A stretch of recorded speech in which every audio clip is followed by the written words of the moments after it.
Bismillahirrahmanirrahim. Assalamualaikum warahmatullahi wabarakatuh.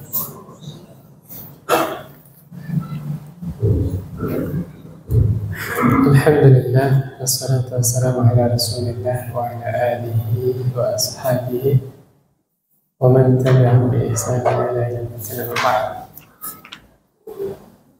Sebelum kita bahas tentang memuliakan tamu, ini ada satu bab yang belum kita bahas, yaitu anjuran menghadiri sholat dan majelis ilmu serta ibadah-ibadah yang lainnya dengan penuh ketenangan. Ya, sholat tidak boleh tergesa-gesa. Kita juga bermajelis ta'lim penuh dengan sakinah. Sakinah itu tenang. Kita tertib atau tenang ketika beribadah kepada Allah, baik itu di kajian atau lagi sedang sholat atau yang lain. Itu termasuk bentuk pengagungan kita terhadap syiar-syiar Allah. Surah Al-Hajj ayat 32. Apa kata Allah Subhanahu wa taala? Wa may yu'azzim sya'airallah fa innaha min taqwal qulub. Dan barang siapa mengagungkan syiar-syiar Allah, maka itu termasuk atau hal itu timbul dari ketakwaan hati. Orang yang mengagungkan syiar Allah, termasuk majelis ta'lim, termasuk ibadah sholat, itu termasuk timbul dari ketakwaan hati. Saya pernah cerita di sini ya, ketika Imam Malik bin Anas ditanya mengenai hadis. Waktu itu beliau lagi dalam keadaan santai. Insyaallah paham lah ya kalau orang lagi santai. Ketika ditanya mengenai hadis, beliau ingin membacakan hadis. Beliau cari baju yang bagus. Kalau mau sholat gitu, dipakai dulu bajunya, baru beliau menyampaikan hadis. Masya Allah. Ini adabnya para ulama. Artinya apa? Kalau baca hadis saja begitu kan? Gimana kalau baca Al-Quran, kalau sholat dan seterusnya? Itu timbul dari mana? Ketakwaan hati. Bahasanya itu seperti ini. Orang yang sedang membacakan hadis itu seakan-akan sedang apa? Berinteraksi dengan Rasulullah SAW. Ya, nabinya sudah meninggal. Tapi kan yang kita bahas tentang apa? Hadis kan, perkataan Nabi, ya, keadaan Nabi dan seterusnya. Ya kita kalau ketemu Pak RW, Pak RT, pakainya baju apa? Ya kan? Mau menghadiri acara, di situ ada lurah, wali kota, pakainya baju apa? Masa mau sholat baju kaos, ya kan? Gitu ya. Ya seandainya ada orang begitu, sah, sholatnya benar sah. Tapi kan dipertanyakan, kenapa Anda ketika menghadap manusia rapi, bahkan wangi, tapi ketika menghadap yang maha menciptakan manusia, tampil apa adanya, gitu. Kecuali sholat istisqa. Kalau sholat istisqa ya ada pakai baju sobek malah, atau pakaiannya dibalik, ada sunahnya sholat istisqa, karena kita memang benar-benar merendahkan diri di hadapan Allah supaya dikasih hujan. Ya, yang berikutnya saya mau nyampaikan apa? Surah An-Nahl itu takut kesinggung. Nanti aja lah kapan-kapan lah ya. Yang wallahu akhrajakum min butuni ummahatikum la ta'lamuna syai'a wa ja'ala lakum as-sam'a wal basara wal fuad, ya, la'allakum tashkurun. Ayat berapa itu? Hah? Ayat berapa? Ada yang tahu nggak? An-Nahl ayat 67 kalau nggak salah. Coba dicek.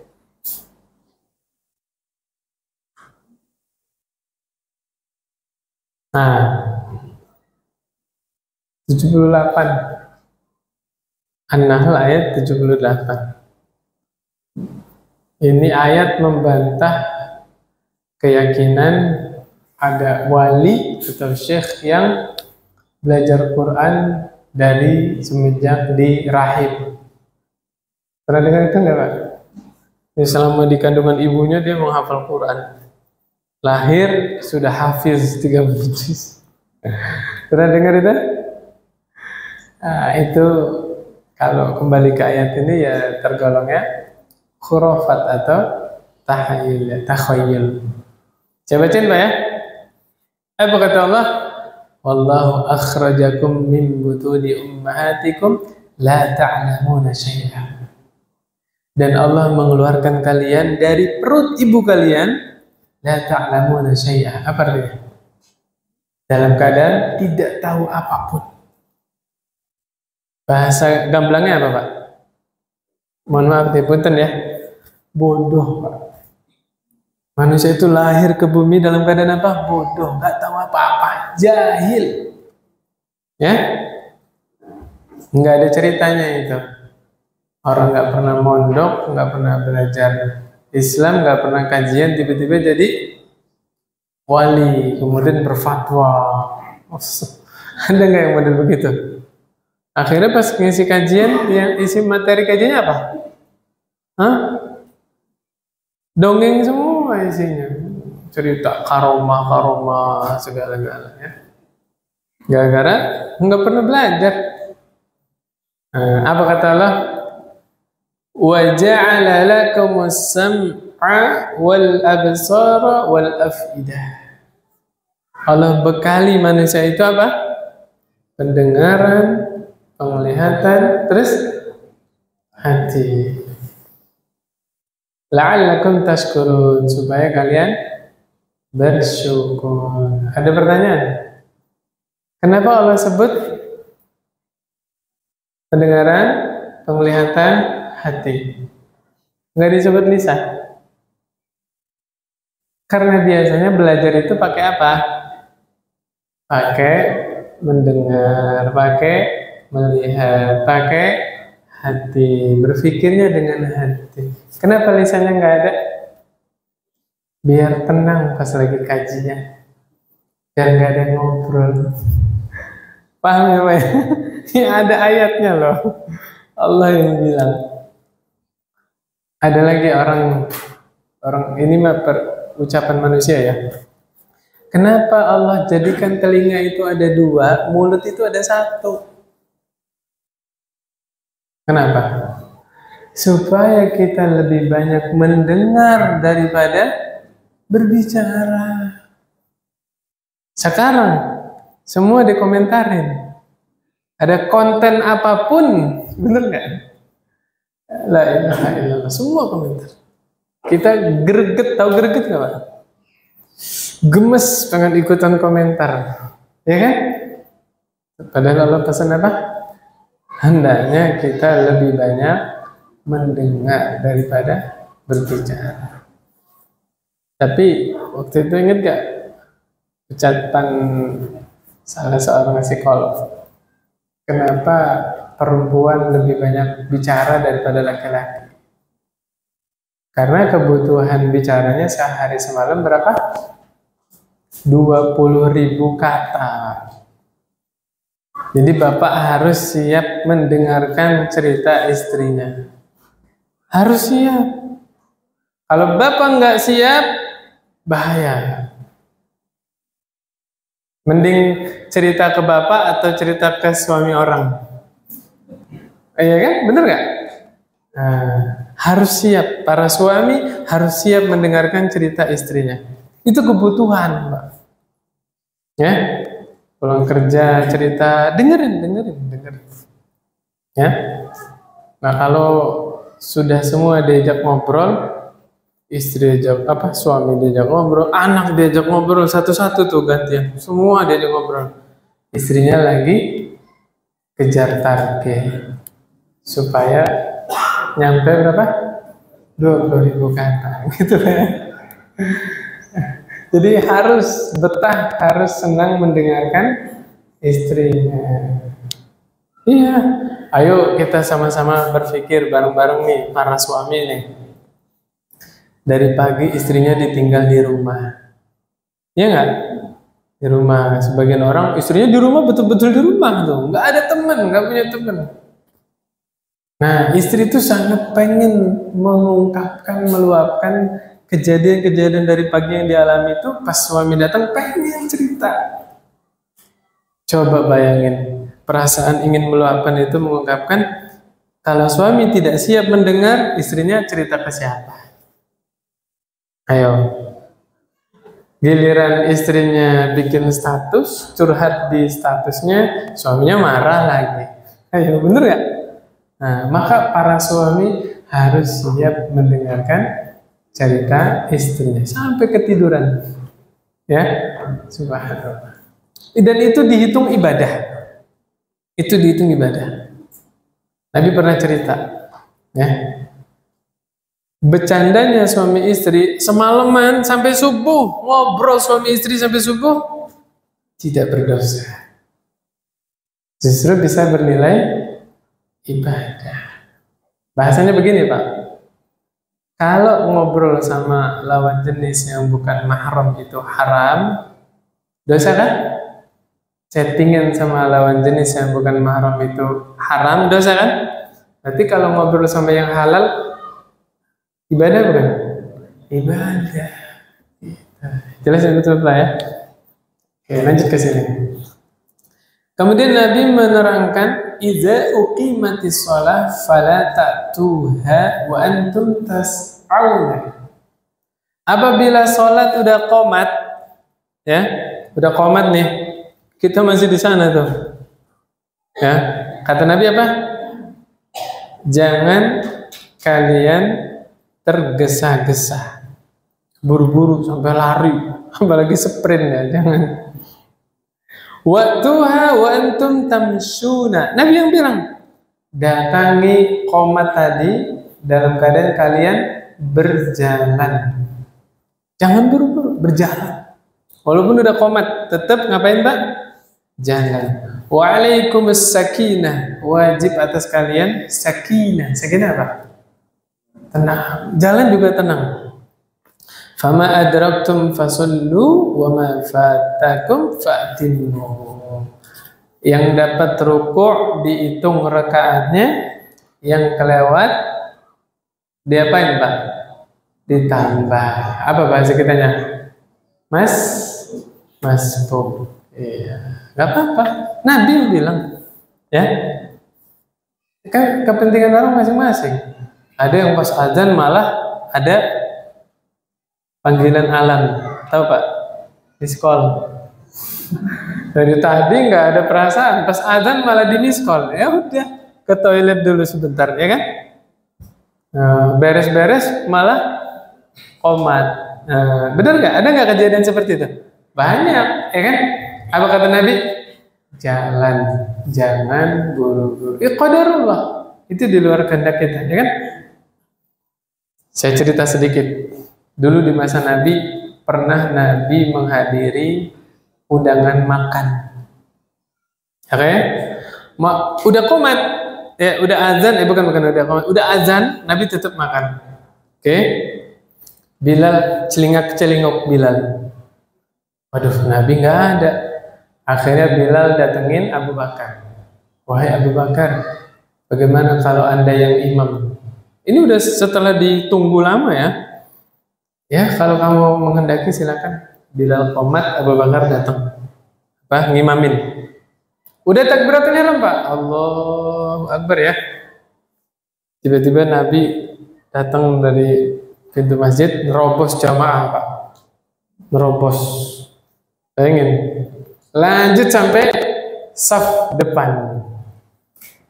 Hikmahnya apa, Pak? Berarti barisannya sahabat itu tidak sepadat yang kita bayangkan. Makanya nih teman-teman, kalau sudah berusaha merapatkan kaki ya, terus ada tetangga kita yang sebelahnya geser, ya udah, jangan dikejar, ya, geser, kejar lagi, sampai sana. Jangan Pak, jangan. Yang jadi patokan apanya? Bahu nih. Nah, kalau bahu sudah nempel, kaki tidak nempel, insya Allah tidak mengapa. Karena tidak semua orang sudah ngaji, betul? Kalau udah sama-sama ngaji, insya Allah santai ditempelin ya. Tapi jangan berlebihan Pak. Kadang-kadang diinjek juga kaki kita. Ini bener nggak? Zalim nggak Pak? Zalim gitu. Ya, sewajarnya sehingga salat kita bisa nyaman, gitu lah ya. Jadi kalau ada yang belum ngaji, kita tempelin, dia geser, ya sudah. Jangan digeser. Jangan. Oke, Nabi datang dari pintu masjid, nerobos barisan sampai saf paling depan. Di saf depan sini Pak, semua orang ribut. Saya agak lupa nih riwayatnya, tepuk tangan atau gimana gitu ya, ribut. Kalau nggak salah tepuk tangan, iya tepuk tangan. Ini hadis tentang kalau ada sesuatu terjadi di sholat, laki-laki itu bertasbih, perempuan baru tepuk tangan. Nah dulu ini belum, ini asbabul wurudnya ya. Ribut tuh, jamaah belakang. Abu Bakar imam, panik lah ya, ada apa gitu kan. Pas Abu Bakar nengok, ada Nabi di belakang kan. Abu Bakar mundur. Nabi dorong Abu Bakar. Tapi Abu Bakar nggak mau, tetap mundur. Akhirnya Nabi yang jadi imam. Ini belum pernah kejadian di sini kan? Belum. Model sholat kayak gini belum ada kan? Nah, itu diantara fikihnya Pak. Suatu saat terjadi sesuatu sama imam, ya batal wudhu atau gimana kan? Udah dia batal pergi. Nah, yang di belakang imam inilah yang maju. Gitu. Nah, selesai sholat, Nabi sampaikan kepada jamaah, kalian kenapa berisik di masjid? Kalau terjadi sesuatu di dalam sholat itu, hendaknya kalian mengucapkan Subhanallah. Jangan tepuk tangan. Tepuk tangan itu buat perempuan. Kalau laki-laki, Subhanallah. Baru dari semenjak itulah sahabat kalau terjadi apa-apa mengucapkan Subhanallah. Pertanyaan, udah azan, kok Nabi tetap makan? Ayo, gimana hadisnya? La salata fi hadratit ta'am. Tidak ada salat kalau hidangan sudah siap. Apalagi kita sangat menginginkan hidangan itu. Nah, nanti dirinci oleh ulama. Kalau azan terus makanan udah di depan kita, Bapak lagi di restoran nih, makanan baru datang, seret, Allahu Akbar, Allahu Akbar. Nah, makan dulu apa salat dulu? Nah itu dirinci oleh ulama. Kalau perut kita kosong, kita sangat menginginkan makanan tadi, makan dulu. Selesai makan baru sholat. Tapi kalau kita biasa aja lah, nggak terlalu kelaparan ya, kita sholat juga tidak memikirkan makanan, sholat. Nah itu dirinci oleh ulama. Tapi kalau kembali ke hadis, makan dulu apa sholat dulu? Makan. Ada pertanyaan serupa. Seandainya suaminya menginginkan istrinya, ada yang belum balik lagi? Hah? Paham misalnya bapak-bapak ya? Nah, yang belum paham, ntar dijawab di grup. Pas suaminya menginginkan istrinya, tiba-tiba azan. Apa yang harus dilakukan istrinya? A. suruh suaminya wudhu ke masjid dulu. B, Bismillah, Allahumma jannibna syaitan wa jannibis syaitan ma razaqtana. Yang mana nih Pak? Hah? Oh yang B ya, Masya Allah. Itu ada salah seorang ustadz ditanya, dilihat kebiasaan masjidnya. Kalau masjid-masjid yang qomatnya lama, ada ya, qomatnya 15 menit, ya kan, 20 menit, ada kan? Yang B, Bismillah, ya, udah nggak usah pakai muqaddimah lagi tuh, ya. Kalau di luar sholat baru pakai muqaddimah, Innal hamdalillah. Tapi kalau kebiasaan masjidnya qomatnya cepat, ada ya? Habis azan qomatnya 4 menit, 5 menit qomat. Ya itu bismillah, sholat dulu. Sholat dulu. Gimana kalau sholatnya kepikiran? Mikirin mati aja Pak. Ayo pilih mana? Tapi saya ada jawaban kan? Kalau saya sholat malah mikirin istri gimana? Jawab, ingat mati aja Pak. Nah kalau udah ingat mati kan ya, insya Allah sholatnya tenang. Sholat berapa menit sih? Gitu ya? Oke, jelas. Ini yang anak kecil, mohon maaf ini ya. Belum paham, nanti udah gede baru paham. Oke, kembali ke sini. Kemudian di dalam riwayat yang lain dijelaskan, fa inna ahadakum idza kana ya'midu ila salati fa huwa fi shalah. Kenapa disuruh santai berjalan, jangan buru-buru? Kenapa ya? Ada yang tahu jawabannya? Karena kalau kita sudah punya wudhu dari rumah, datang ke masjid pengen sholat ya, itu sudah dihitung seakan-akan kita di dalam sholat. Paham Pak? Di sholat boleh nggak buru-buru? Nggak boleh kan? Nah orang yang sudah wudhu datang ke masjid tujuannya pengen sholat, dia dihitung seperti di dalam sholat. Jadi jangan tergesa-gesa. Kemudian berikutnya, ini lagi hari Arafah, ya. Ketika hari Arafah, Nabi mendengar di belakang Nabi ada suara apa namanya? Ada yang teriak-teriak, menghardik orang lain, ada yang mukul, ya mungkin mukul apa? Kendaraannya, ya, piaraannya. Ada suara unta, pokoknya berisik lah. Lagi hari Arafah ini. Maka Nabi ngingetin, ayyuhan nas, alaikum bis sakinah. Ya, apa kalau terjemahan kitanya Pak? Tenang, tenang, jangan berisik, tenang. Fa innal birra laisa bil idha, karena kebaikan itu, ketaatan itu tidak dilakukan dengan tergesa-gesa, terburu-buru. Tenang. Jangan buru-buru, gusak-gusuk itu jangan. Jelas ya soalnya ya? Ya, mulai sekarang soalnya tidak tergesa-gesa. Itu. Terutama sholat fardu. Kalau sholat sunnah gimana? Qabliyah, ba'diyah, setahu saya dikerjakannya itu tidak terlalu lama-lama. Qabliyah, ba'diyah. Paling banter itu ya Iftitah, Al-Fatihah, surat pendek. Itu paling banter. Tidak disarankan lama-lama. Kalau mau lama-lama, sholat apa? Sholat malam. Kayak mulai, sholat tahajud baru lama-lama. Tapi kalau sholat-sholat rawatib, sholat duha, sholat suruk ya, tidak terlalu lama. Bahkan boleh ditunaikan hanya dengan apa? Al-Fatihah saja. Ya. Jangan bingung kalau melihat ada ustadz, sholatnya cepet amat ustadz. Jangan bingung, dia takbir Allahu Akbar langsung Al-Fatihah dia Pak. Tidak iftitah lagi. Al-Fatihah waladdallin amin langsung ruku dia. Jadi ngambil apa? Rukunnya saja. Doa iftitah rukun atau sunnah? Sunnah.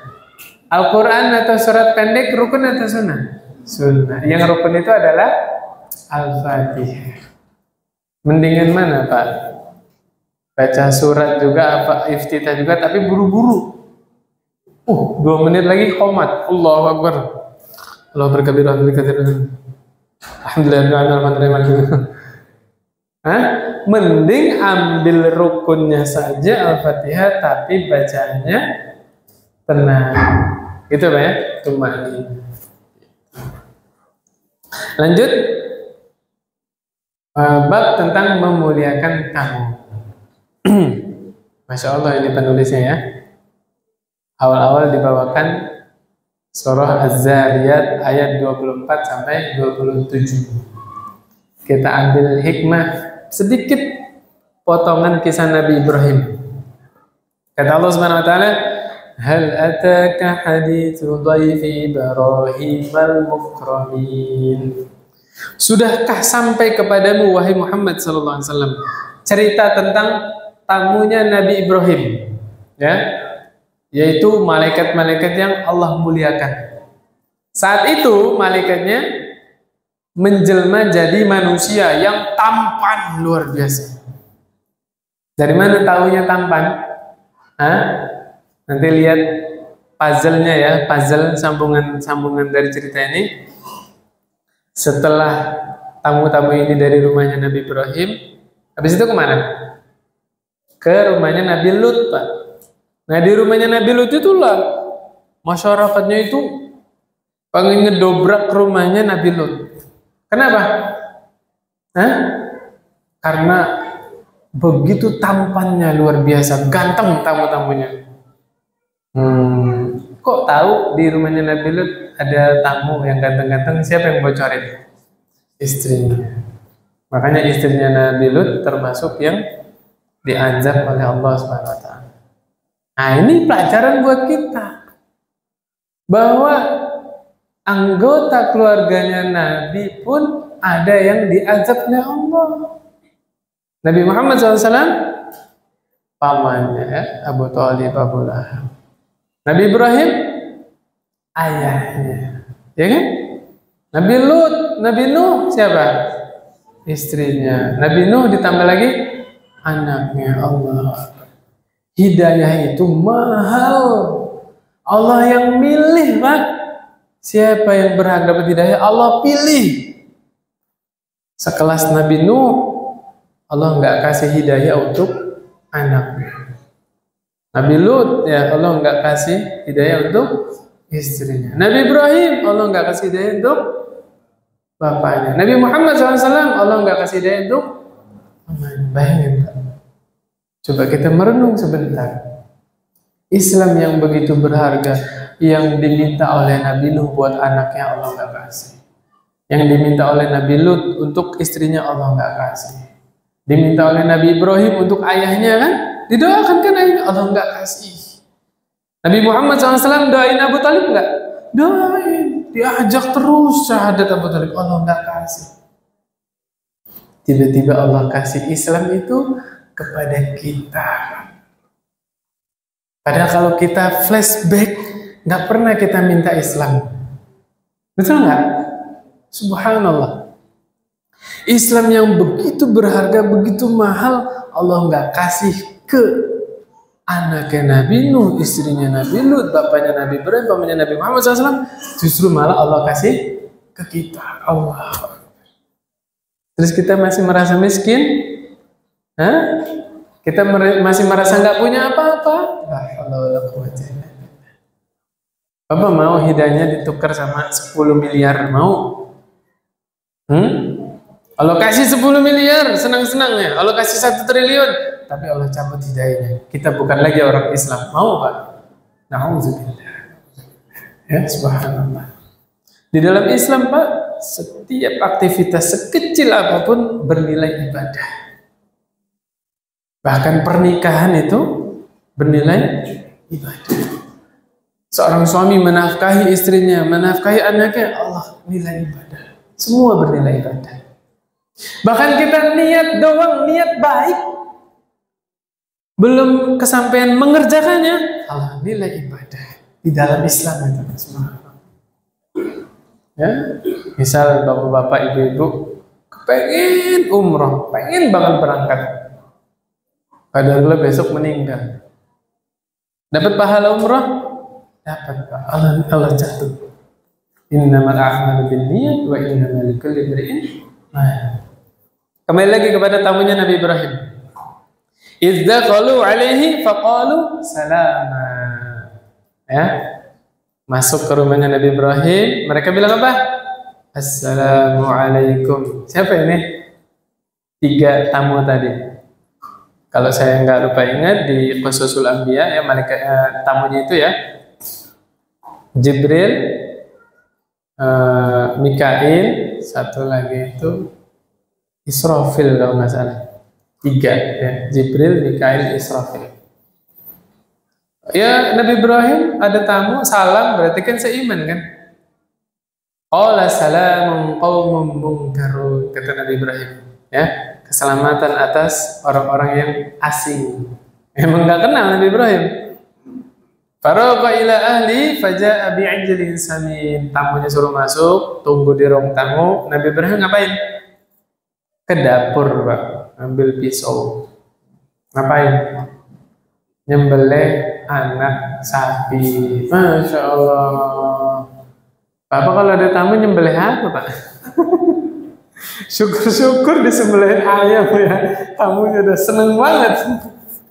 Jarang-jarang kan ada tamu nyembelih ayam.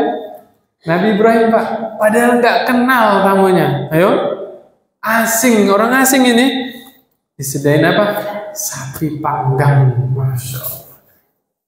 Ini poin 1.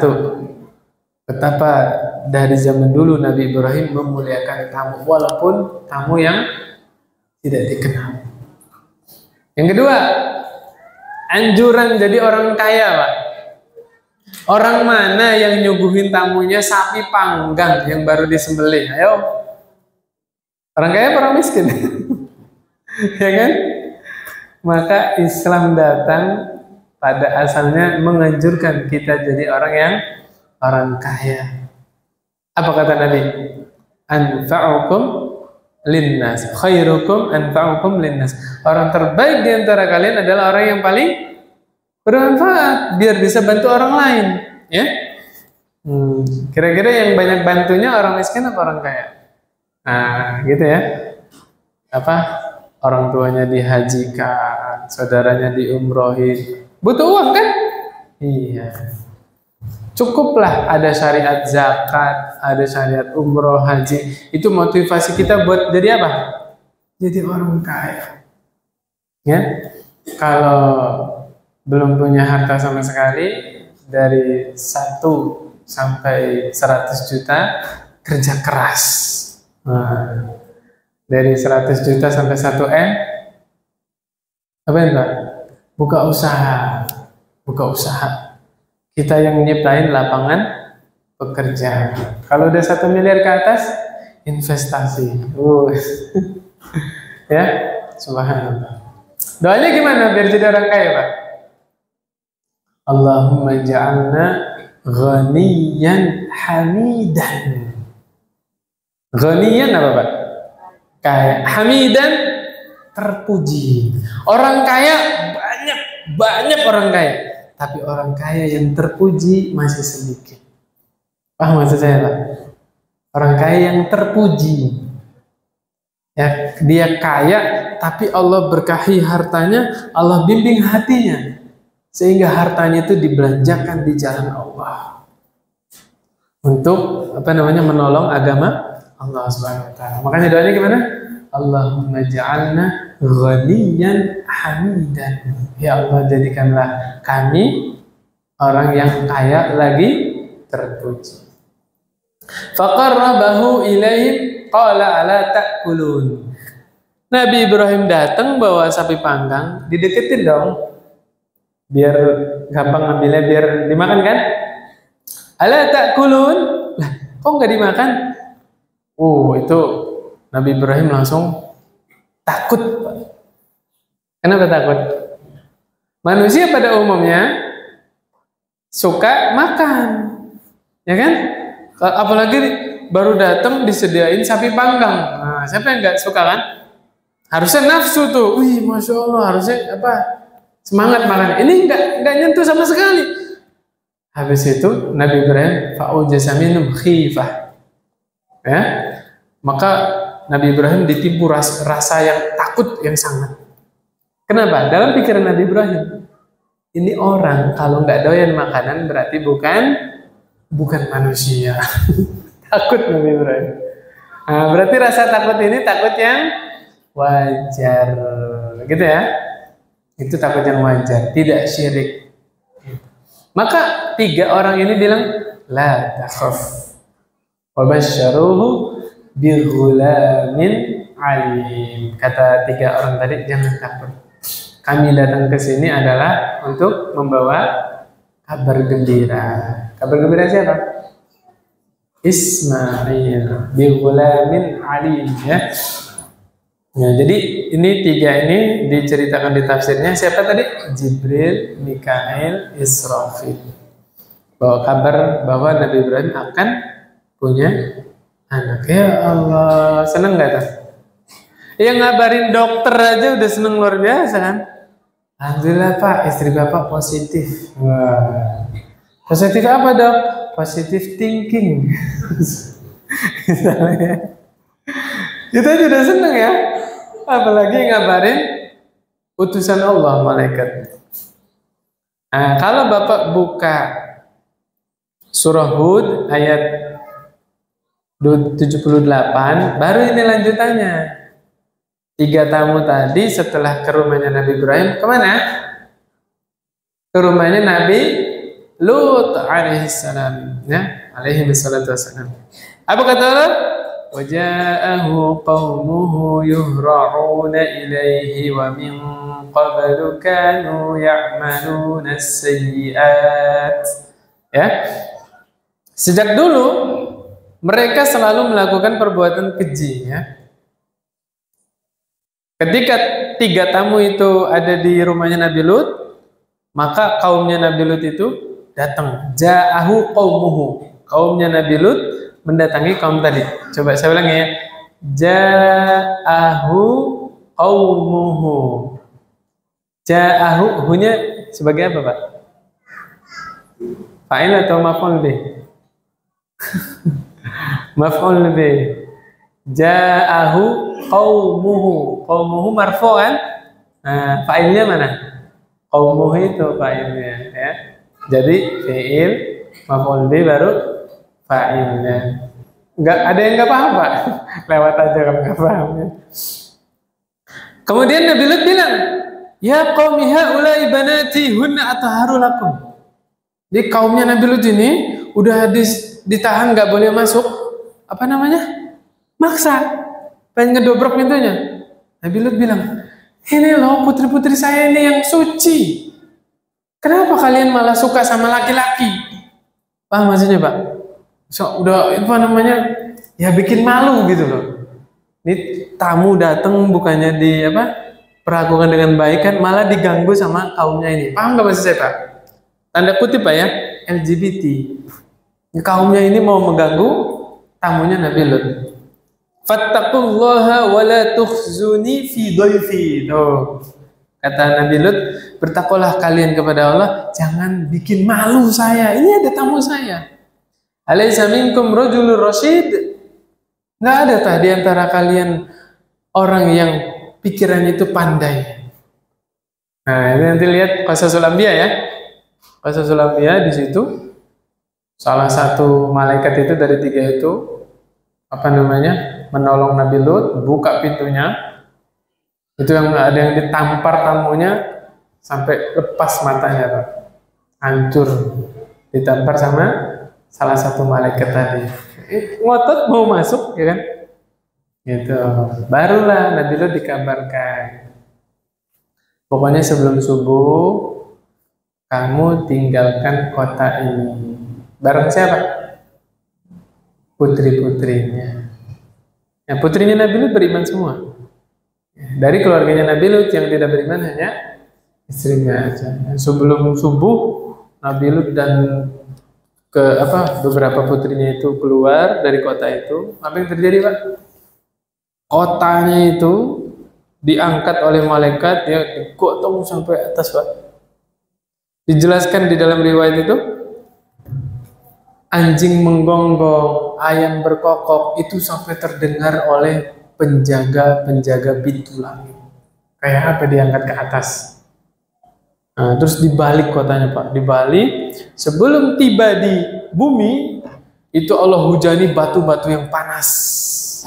Musawwamatan 'inda rabbika lil musrifin. Batunya itu udah dikasih nama, Pak. Nggak akan meleset.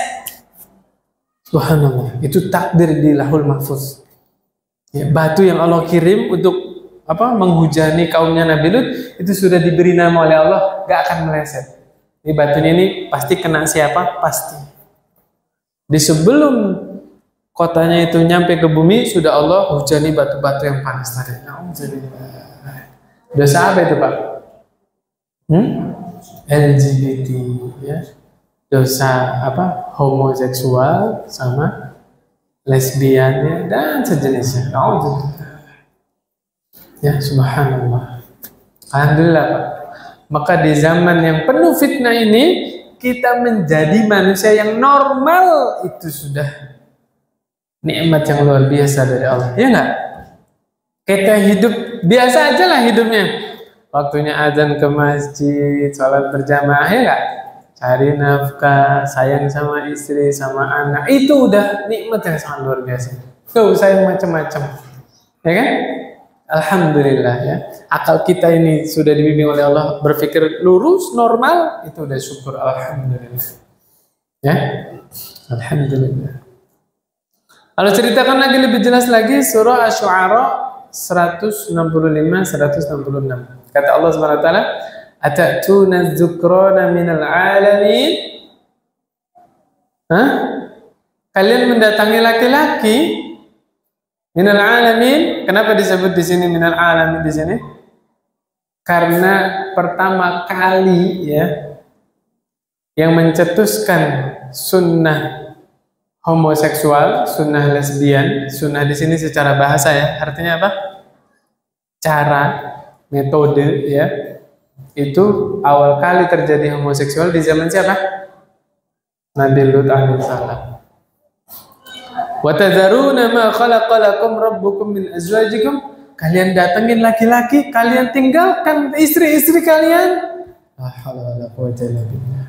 Bal antum qaumun 'adun. Kalian termasuk orang-orang yang kelewatan, melampaui batas. Suka sama laki-laki. Na'udzubillah. Nah, ini apa ya? Saya mau cerita. Gini, Pak. Memang betul laki-laki, perempuan nggak boleh berinteraksi, bermuamalah, kan, ya. Tapi kita juga perlu mengenalkan lawan jenis, Pak. Ya, jangan sampai anak kita jaga dari lawan jenis, oke? Syaitan datang menghias-hiasi sehingga disimpangkanlah kefitrahannya tadi, jadi suka laki-laki suka sama laki-laki. Na'udzubillah, na'udzubillah. Paham nggak maksud saya, Pak? Insya Allah paham, ya. Makanya di pondok itu ada istilah amrot. Kan ada amrun, imrun itu imruun itu kan laki-laki. Perempuan apa? Imro'atun. Nah, ada tambah rebutannya. Imruun laki-laki, seseorang. Imro'atun perempuan, seseorang. Nah, ada istilah amrot. Amrot nggak, Pak? Laki-laki yang tidak punya jenggot, laki-laki yang mulus. Itu di pondok ada istilah amrot. Itu bahaya itu, Pak. Saking nggak pernah ngeliat perempuan, dia ngeliat temennya putih, wajahnya mulus, nggak ada jenggotnya. Waduh, bahaya itu, Pak. Hati-hati. Na'udzubillah, ya. Makanya di pondok tuh kadang-kadang diajarin apa? Tifan, tau Tifan, Pak? Tifan itu salah satu aliran bela diri, ya. Supaya itu juga ya, ada orang yang gemulai-gemulai jangan dilayani. Maksud saya, agama ini adalah agama yang pertengahan. kita bablas membiarkan anak kita pergaulan bebas campur baur laki perempuan itu juga haram, ya kan? Tapi kalau kita terlalu over, apa bahasanya, protektif ya, itu juga khawatir ada dampak negatif yang kadang-kadang kita nggak sadari. Ada seorang dokter ahli dalam masalah itu, kemudian ada salah satu pasiennya konsultasi, ibunya tuh kaget Pak, ketika anak perempuannya ini menjelang menikah, baru anaknya ini ngaku bahwa dia itu lesbi Pak dengan teman perempuannya. Dan penelitian menyebutkan lesbi itu jauh lebih banyak daripada gay. Gay apa gay sih? Gay ya. Kalau gay mah gue ya, beda ya. Lesbi itu lebih banyak daripada gay. Kenapa? Hah? Bapak kalau ngelihat laki-laki sama laki-laki gandengan tangan, apalagi gerak-geriknya gemulai, curiga kan? Tapi kalau perempuan sama perempuan, curiga nggak Bapak? Enggak. Mau nginep di kamar anak perempuannya juga kan, temannya perempuan kan? Gak ada yang curiga. Nah, makanya tadi fikih Islam datang membatasi itu semua. Tidak boleh tidur satu selimut, walaupun perempuan sama perempuan. Gak boleh satu kasur, gak boleh. Ya, itu diajarkan kepada anak-anak. Aurat mana yang boleh terlihat perempuan sama perempuan, gitu. Ya, jangan dibablas saja. Kalau perempuan sama perempuan ini, siapa bilang gak bahaya? Bahaya. Syaitan itu tidak akan tinggal diam sampai manusia benar-benar terjerumus. Jelas Pak ya? Ala kulli hal, itu pendidikan penting yang dibutuhkan oleh anak. Contoh, kalau bapak-bapak punya anak perempuan, ya, seorang bapak ini, seorang ayah, dia punya kewajiban memenuhi kebutuhan apa? Kasih sayang. Ayahnya sayang kepada anak perempuannya, ya. Ajak makan, jalan Pak di luar, makan, jalan, ya, temani aktivitas belajar, ngobrol, ya. Kenapa? Supaya si anak perempuan ini rasa ingin disayangnya terpenuhi oleh siapa? Ayahnya. Kalau ayahnya tidak dekat dengan anak perempuannya, sedangkan disayang, diperhatikan itu kan kebutuhan, dia akan mencari ke laki-laki yang bukan mahram. Jelas maksud saya Pak? Ya, pada punya anak perempuan di sini ya. Jalin hubungan yang baik, ya. Penuhi kasih sayangnya, perhatiannya, sehingga anak perempuan Bapak tidak membutuhkan perhatian dari laki-laki brengsek. Gitu Pak ya? Kasih tahu ke anaknya. Nah, laki-laki yang benar itu kalau memang sayang sama kamu, senang sama kamu, ini kalau udah ini ya, udah balik ya, dia pasti nyari ayah. Itu laki-laki benar. Paham ya? Tapi kalau ngajak kamu jalan, itu gak benar itu, nah jangan deketin. Cerita sama ayah ya. Kamu lagi dekat sama siapa, senang sama siapa, cerita sama ayah, jangan tutup-tutup. Nah gitu. Biar ayah bantu, ya, bantu menyeleksi calon suaminya itu yang baik atau tidak. Gitu. Jelas Pak ya? Ini kebanyakan masalah rumah tangga datang setelah menikah gara-gara apa? Anak perempuannya dibiarin sekolah, kuliah, kurang pantauan dari orang tuanya kan? Tiba-tiba udah usia matang bawa calon suami. Bapaknya nggak kenal sama sekali. Ini orang ini dari mana, bagaimana karakternya? Paham maksud saya Pak? Karena sudah tersihir, anak perempuan ini sudah, bahasa kita bucin ya. Udah terlanjur cinta mati sama calon suaminya ini, ya, orang tua nggak bisa paham. Ya, udah akhirnya nikah. Masalahnya kapan? Setelah pernikahan. Gitu, ya. Ada kasus di sebuah rumah tangga setelah menikah, ya, sudah punya anak segala macam, suaminya sama sekali tidak menafkahinya. Ada yang seperti itu. Ditinggal, telantaran, nikah lagi, suami istri yang kedua begitu juga. Sudah punya anak, ditelantarin, tidak menafkahi sama sekali. Pas pacaran, iya baik. Pas pacaran baik pak, perhatian sama keluarga segala macam. Pas sudah nikah ditinggal, Ada nggak orang kayak begini? Tuh, ya kan? Itu penting orang tua mendalami karakter calon menantunya. Saya cerita sedikit, Syekh Muhammad bin Shalih Al-Utsaimin rahimahullah. Suatu ketika ada muridnya pak, mahasiswa dia, ya beliau rahimahullah datang kepada Syekh melamar putrinya. Subhanallah, gentle ya. Mahasiswa datengin dosennya, ngelamar siapa? Anak dosen. Sekelas Syekh Utsaimin, mufti Saudi loh pak. Nah ketika itu dilamar, Syekh tidak memberikan jawaban.